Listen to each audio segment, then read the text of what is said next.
the best a man can get. What's happening over there? Welcome back. Hanging out. Former NFL head coach Eric Mangini is here. What, good to see you, brother. How are you? Nothing. I'll tell you about it after the break. You missed something very funny. Shocker. No problem. The talk these days. If it's not about the Patriots, it's about the Rams. They are coming off a Super Bowl loss where they scored just 3 points. That after averaging over 30 points a game this season. Not great for head coach Sean McVay, who some call an offensive guru. And third-year quarterback Jared Goff. Despite the disappointing performance, both vowed to bounce back.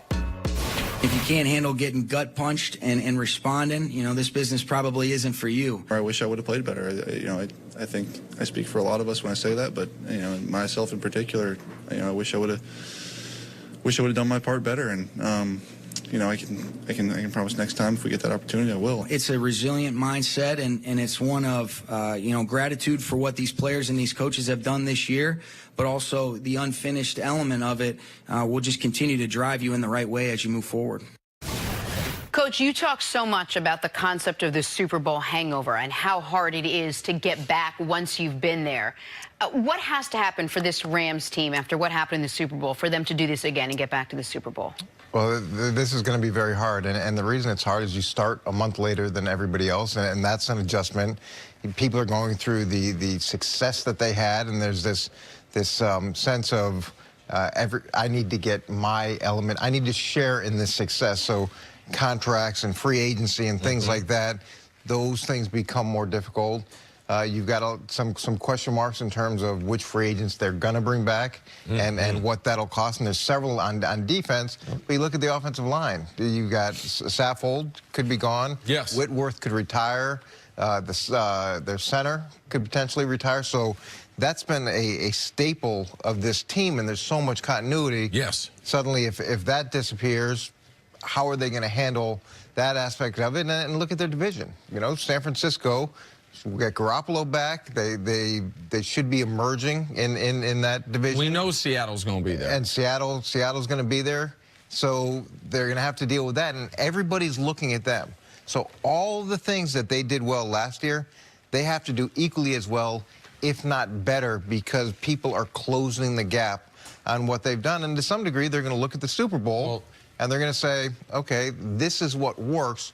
How can we emulate that to attack the Rams moving forward? And that's the point I was going to seize on, is that, listen, everyone doesn't have the personnel the Patriots have. They don't have the coaches the Patriots have. But now they've got a full game film of, okay, so this is a very specific way, without needing a Khalil Mack type, without needing necessarily multiple all-pro, because we saw the Bears shut down the Rams offense as well. But that was, I think, some schematics with Vic Fangio, but a lot of great players making great plays, right? And the weather. And, oh, sure, absolutely. I forgot about that component of it, the weather. This is a controlled environment without a ton of all-pro, in fact, no all-pro front seven guys. Really, the only all-pro caliber player on the defense, at least according to the voters, Stephon Gilmore, that annihilated them.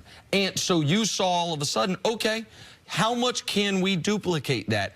And can the Rams make an adjustment? Because Warren Sharp, who's one of the smartest football minds that I know of, put out yesterday almost a play-by-play breakdown of what happened in that Super Bowl. And one of the biggest adjustments the Rams refused to make was the few times they were in 2 tight end personnel, Goff had time, they made big plays. But they had been in 11 personnel, 1 tight end, 3 wide receivers all year long. They stuck with that. They made no adjustment within the game, and they were never successful on those plays in this Super Bowl. The touchdown pass they almost hit, with the one to Cooks was in 12 personnel. Their big play down the field previously, they weren't making the adjustment. So how do you deal with the intangible stuff of the egos and the money and who wants, it's my turn now to get paid?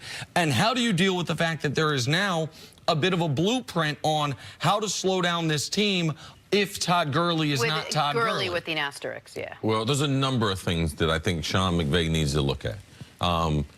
he talked about in one of his press conferences, him and Bill Belichick, they met last year at the Combine.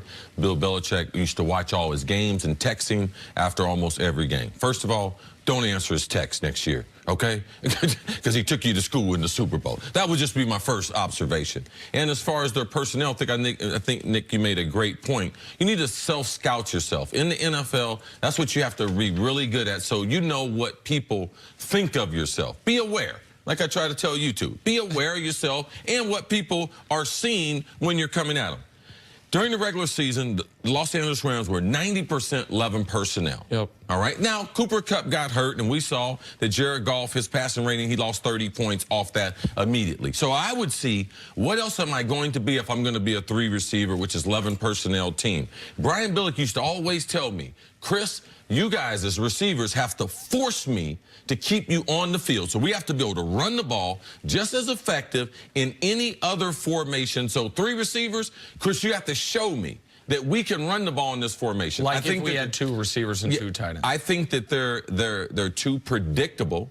And when they lost Cooper Kupp, they lost one of their main weapons as far as to generate first downs. They don't have a threat at tight end. They don't utilize the middle of the field, which is easier for quarterbacks to be able to throw. So Sean McVay's got to be able to adjust how he's going to attack teams. And for me, I would start with what people think about me.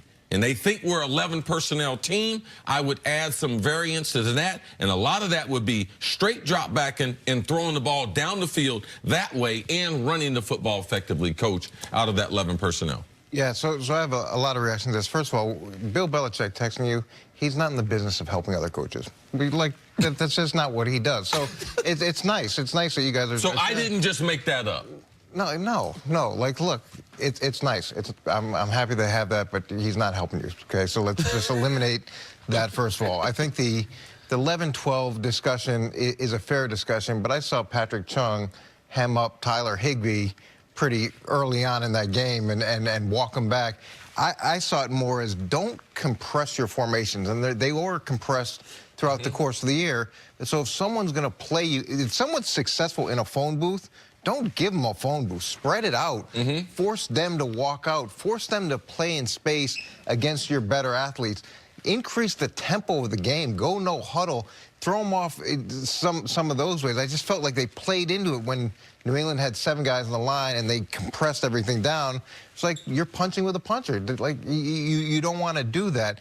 I'd say the other thing is this Todd Gurley issue is not going away, because if he wasn't hurt and he didn't play, it looks bad for him. It looks really bad for him. It looks like he is a player that comes up small in big moments. And if he was hurt and he's covering, you know, that's bad too. Listen, it's going to come out, and he skipped the press conference yesterday. This is going to come out because his camp. Todd Gurley's camp has, listen, Todd Gurley's agent or someone, if he's hurt, needs to leak that for his sake. Because this is not fair. Because you're right, it's going to be, and by the way, for McVay's sake, I would say, because it's not just he doesn't come up big in big moments. It's not like Todd Gurley was wildly ineffective in the Super Bowl. He didn't get the chances. Like, I would put a lot of this on Sean McVay. We were talking earlier last year. We had a crisis about Malcolm Butler not playing in the Super Bowl. Malcolm Butler's a fine player. He ain't Todd Gurley. And so that is something that is, until we get a sourced, even if it's anonymously, report about what was going on, that's going to be the specter looming over the entire discussion of the Super Bowl, which is what happened to the best offensive player on the Rams. All right, Coach, we'll see you a bit later in the show. Coming up, we're starting to get clarity on Anthony Davis's next team. That's next on First Things First.